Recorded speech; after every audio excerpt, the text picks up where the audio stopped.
ಅದೆಷ್ಟಕ್ಕೆ ಆ ದೇಶಕ್ಕೆ ಎಷ್ಟೇ ಚೀತು ಅಂತ ಉಗಿದ್ರು ಕೂಡ ಆ ದೇಶ ಸುಧಾರಿಸಿಕೊಳ್ಳೋದಿಲ್ಲ. ಈಗ ನಮ್ಮ ದೇಶದಲ್ಲೇ ಬಂದು ಧರ್ಮವನ್ನ ಕೇಳಿದಂತಹ ಆ ಉಗ್ರರಿಗೆ ಧರ್ಮೋ ರಕ್ಷತಿ ರಕ್ಷತಃ ಅಂತ ಹೇಳಿ ಬಂದಿದ್ದೇವೆ. ಹೆಸರು ಕೇಳಿದಂಥವರಿಗೆ ವಿಶ್ವ ರೂಪದ ದರ್ಶನವನ್ನ ಮಾಡಿಸಿ ಬಂದಿದ್ದೀವಿ. ಹೆಣ್ಣು ಮಕ್ಕಳ ಸಿಂಧೂರವನ್ನ ಅಳಿಸಿದವರಿಗೆ ಸಿಂಧೂರದ ಬಣ್ಣ ಕೆಂಪು, ರಕ್ತದ ಬಣ್ಣ ಕೆಂಪು ಅಂತ ಹೇಳಿ ರಕ್ತವನ್ನೇ ಹರಿಸಿ ಬಂದಿದ್ದೀವಿ. ಹೇಗೆ ನೋಡಿ. ಆಪರೇಷನ್ ಸಿಂಧೂರ, ವೈರಿ ಹರೋಹರ, ಕಾರ್ಯಾಚರಣೆ ಹಿಂದೆ ರಣ ಕೌಶಲ್ಯ, ದಾಳಿಯ ಹಿಂದೆ ನವ ಭಾರತದ ಅಸೀಮ ಸಾಮರ್ಥ್ಯ. 2016ರ ಉರಿ ಸರ್ಜಿಕಲ್ ಸ್ಟ್ರೈಕ್, 2019ರ ಬಾಲಾಕೋಟ್ ವೈಮಾನಿಕ ದಾಳಿ ಅಥವಾ ಹಿಂದಿನ ಸೇನಾ ಕಾರ್ಯಾಚರಣೆಗಳು ಸೀಮೋಲ್ಲಂಘನ ಕಾರ್ಯಾಚರಣೆಗಳೇ ಆಗಿದ್ರೂ ಅದರ ಪ್ರಮಾಣ ಮತ್ತು ವ್ಯಾಪ್ತಿ ಸೀಮಿತವಾಗಿತ್ತು. ಅದಕ್ಕೊಂದು ಪರಿಮಿತಿ ಇತ್ತು. ಆದರೆ ಆಪರೇಷನ್ ಸಿಂಧೂರ ಅವೆಲ್ಲಕ್ಕಿಂತಲೂ ಭಿನ್ನ ಮತ್ತು ಬಲಿಷ್ಠ. ಆಪರೇಷನ್ ಸಿಂಧೂರ ತಾಂತ್ರಿಕವಾಗಿ ತೀಕ್ಷ್ಣವಾದ, ಚುರುಕಾದ, ಕುಶಲತೆ ಹಾಗೂ ನಿಪುಣತೆ ಉಳ್ಳ ಬಹಳ ಬಲಾಢ್ಯ ಕಾರ್ಯಾಚರಣೆ. ಹಳೆಯ ಸಿದ್ಧಾಂತ ಹಾಗೂ ತಂತ್ರಗಳನ್ನ ಪಕ್ಕಕ್ಕಿಟ್ಟು ಸೇನೆಯ ಬಲಕ್ಕೆ ನವ ತಂತ್ರಜ್ಞಾನದ ಬೆಸುಗೆ ಕೊಟ್ಟು ನಡೆಸಿದ ಪ್ರತೀಕಾರದ ದಾಳಿ. 2016ರ ಉರಿ ಸರ್ಜಿಕಲ್ ಸ್ಟ್ರೈಕ್, 19ರ ಬಾಲಾಕೋಟ್ ಏರ್ ಸ್ಟ್ರೈಕ್, ಜೊತೆಗೆ ಅದರ ಹಿಂದಿನ ಸೇನಾ ಕಾರ್ಯಾಚರಣೆಗಳಿಗೆ ಒಂದು ವ್ಯಾಪ್ತಿ ಇತ್ತು, ಅದಕ್ಕೊಂದು ಪರಿಮಿತಿ ಇತ್ತು. ಆದರೆ ಆಪರೇಷನ್ ಸಿಂಧೂರ ಈ ಒಂದು ಕಾರ್ಯಾಚರಣೆ ಬಲಿಷ್ಠ ನೈಪುಣ್ಯತೆ ಜೊತೆಗೆ ಬಲಿಷ್ಠವಾಗಿ ಪ್ರತಿದಾಳಿ ನಡೆಸಿದಂತಹ ಕಾರ್ಯಾಚರಣೆ ಇದು. ಸೊ ಈ ಹಿಂದಿನ ಸೇನಾ ಕಾರ್ಯಾಚರಣೆಗಳಿಗಿಂತಲೂ ಕೂಡ ವಿಭಿನ್ನ. ಈ ಮೂಲಕವಾಗಿ ಆಪರೇಷನ್ ಸಿಂಧೂರ ಇಡೀ ಜಗತ್ತಿನ ಮುಂದೆ ಎಷ್ಟು ಬಲಿಷ್ಠ ಅನ್ನುವಂಥದ್ದನ್ನು ಸಾರಿ ಹೇಳುವಂತಹ ಪ್ರಯತ್ನ ಭಾರತ ಮಾಡಿದೆ. ಆಪರೇಷನ್ ಸಿಂಧೂರ ಬಾಲಾಕೋಟ್ ವಾಯುದಾಳಿಯ ನಂತರ ಭಾರತ ನಡೆಸಿದ ಅತ್ಯಂತ ವಿಸ್ತೃತ ಮತ್ತು ವಿಸ್ತಾರವಾದ ಗಡಿಯಾಚೆಗಿನ ಕಾರ್ಯಾಚರಣೆ ಮಾತ್ರವಲ್ಲದೆ ಭಾರತೀಯ ರಕ್ಷಣಾ ಪಡೆಗಳ ಅತ್ಯಾಧುನಿಕ ಕಾರ್ಯತಂತ್ರದ ಉಗಮವೂ ಹೌದು. ಯಾವುದೇ ಗುರಿಯೂ ದೂರವಲ್ಲ, ಯಾವುದೇ ಸಮುದ್ರವೂ ಅಗಾಧವಲ್ಲ ಅಂತ ಕಳೆದ ವಾರವೇ ನೌಕಾಪಡೆ ವೈರಿಗಳಿಗೆ ಎಚ್ಚರಿಕೆ ನೀಡಿತ್ತು. ನುಗ್ಗುತ್ತೇವೆ, ನುಗ್ಗಿ ಹೊಡೆಯುತ್ತೇವೆ, ಹೊಡೆದು ವಾಪಸ್ ಬರುತ್ತೇವೆ ಎಂಬ ಸಂದೇಶ ಇದಾಗಿತ್ತು. ಅದರಂತೆಯೇ ಮಧ್ಯರಾತ್ರಿಯೇ ಉಗ್ರರಿಗೆ ಮಹಾಕಾಳನ ದರ್ಶನವಾಗಿದೆ. ಭಾರತೀಯ ಸೇನೆಗೆ ಯಾವುದೂ ಅಭೇದ್ಯವಲ್ಲ ಅನ್ನೋದು ಇಡೀ ಜಗತ್ತಿಗೆ ಆಪರೇಷನ್ ಸಿಂಧೂರ ಮನವರಿಕೆ ಮಾಡಿಕೊಟ್ಟಿದೆ.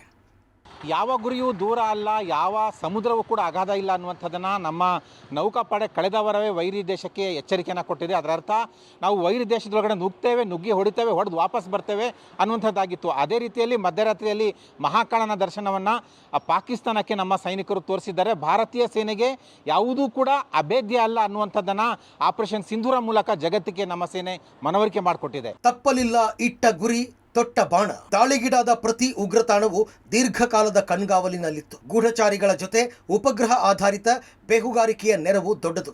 ಡ್ರೋನ್ ಮತ್ತು ಮಾನವರಹಿತ ವೈಮಾನಿಕ ಗಸ್ತು ಮೂಲಕ ಉಗ್ರರ ಬಿಲಾಪತ್ತೆ.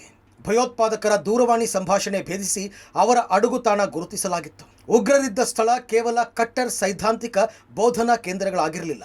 ಆ ಧಾರ್ಮಿಕ ಕೇಂದ್ರಗಳು ಶಸ್ತ್ರಾಸ್ತ್ರಗಳ ಗೋದಾಮುಗಳಾಗಿದ್ವು. ಆ ಮಸೀದಿ, ಮದ್ರಸಾಗಳು ಆತಂಕವಾದಿಗಳ ಶಿಬಿರಗಳಾಗಿದ್ವು. ಅವುಗಳು ಲಷ್ಕರ್ ಹಾಗೂ ಜೈಷೆ ಸಂಘಟನೆಗಳ ಕೇಂದ್ರ ಬಿಂದುಗಳಾಗಿದ್ವು. ಇದನ್ನು ಖಾತ್ರಿಪಡಿಸಿಕೊಂಡ ನಂತರವೇ ಆಪರೇಷನ್ ಸಿಂಧೂರ ನಡೆಸಲಾಯಿತು.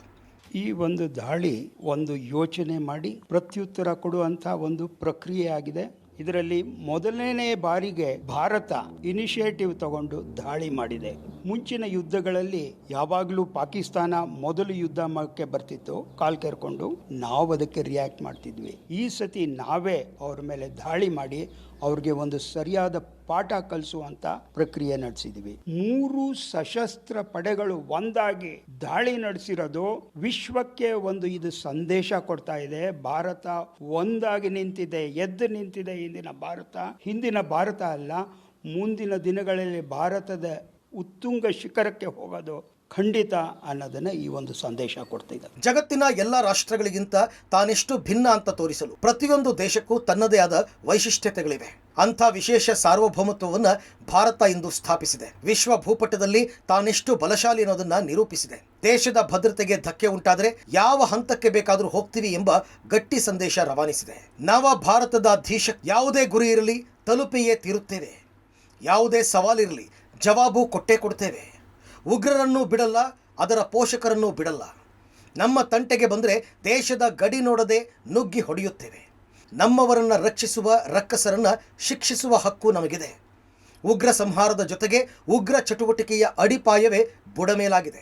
ಆಪರೇಷನ್ ಸಿಂಧೂರ್ ಅಂದ್ರೆ ಆ 26 ಯುವತಿಯರ ಸಿಂಧೂರನ್ನ ಕಸಿದುಕೊಂಡ ಈ ಪಾಪಿ ಪಾಕಿಸ್ತಾನಕ್ಕೆ ಹಿಡಿಮುಡಿ ಕಟ್ಟಿ ಭಾರತೀಯ ಸೇನಾ ಎಲ್ಲ ಮೃತರಿಗೆ ಹಿಂದೂ ಯುವಕರು ತೀರ್ಕೊಂಡ್ರಲ್ಲ, ಅವ್ರಿಗೆ ಶ್ರದ್ಧಾಂಜಲಿ ಕೊಟ್ಟಂಗಾಗಿದೆ ಸರ್. ಅದಕ್ಕೆ hats off to Indian defence forces ಹಾಗೂ ಗವರ್ಮೆಂಟ್ ಆಫ್ ಇಂಡಿಯಾ. ಇದು ಆಗಲೇಬೇಕಾಗಿತ್ತು. ನಿನ್ನೆನೆ ನಾನು ಹೇಳ್ತಾ ಇದ್ದೆ, ಇದು ಮಾಕ್ ಡ್ರಿಲ್ ಅಂತ ಮೈಂಡ್ ಡೈವರ್ಟ್ ಮಾಡಿ ರಾತ್ರಿ ಏನಾದರೂ ಧಮಾಕ ಮಾಡ್ತಾರಂತೆ. ಸರಿಯಾಗಿ 1:33ಕ್ಕೆ ಸ್ಕ್ರಾಪ್ ಮಿಸೈಲ್ ಅನ್ನ ಬಳಕೆ ಮಾಡಿ ನರೇಂದ್ರ ಮೋದಿ ಮುಂಚೆ ಹೇಳಿದ್ರು, ಹಮ್ ಕಿಸಿ ಕೋ छेड़ते नहीं है, छेड़ा है तो छोड़ते नहीं है. अभी यही होगा. ये तो सिर्फ आरंभ है और आरंभ इतना प्रचंड, इಷ್ಟು ಪ್ರಚಂಡ ಆರಂಭ ಇದೆ.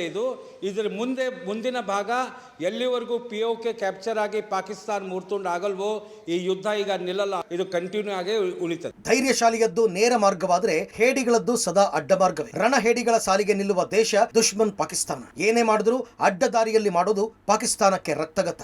ಪಾಕಿಸ್ತಾನ ಪದೇ ಪದೇ ಭಾರತವನ್ನು ಅಲುಗಾಡಿಸಲು ವ್ಯರ್ಥ ಪ್ರಯತ್ನ ಮಾಡುತ್ತಲೇ ಇರುತ್ತದೆ. ನೆರೆವೈರಿ ಹಾಗೂ ನರಿವೈರಿಗೀಗ ಭಾರತ ಮುಟ್ಟಿ ನೋಡಿಕೊಳ್ಳುವಂತ ಪೆಟ್ಟು ನೀಡಿದೆ. ಇಂದಿನ ಪ್ರತೀಕಾರ ನವ ಭಾರತದ ಅಸೀಮ ಶಕ್ತಿಗೆ ಸಂದ ಜಯ. ಜೈ Hind. News desk, public TV.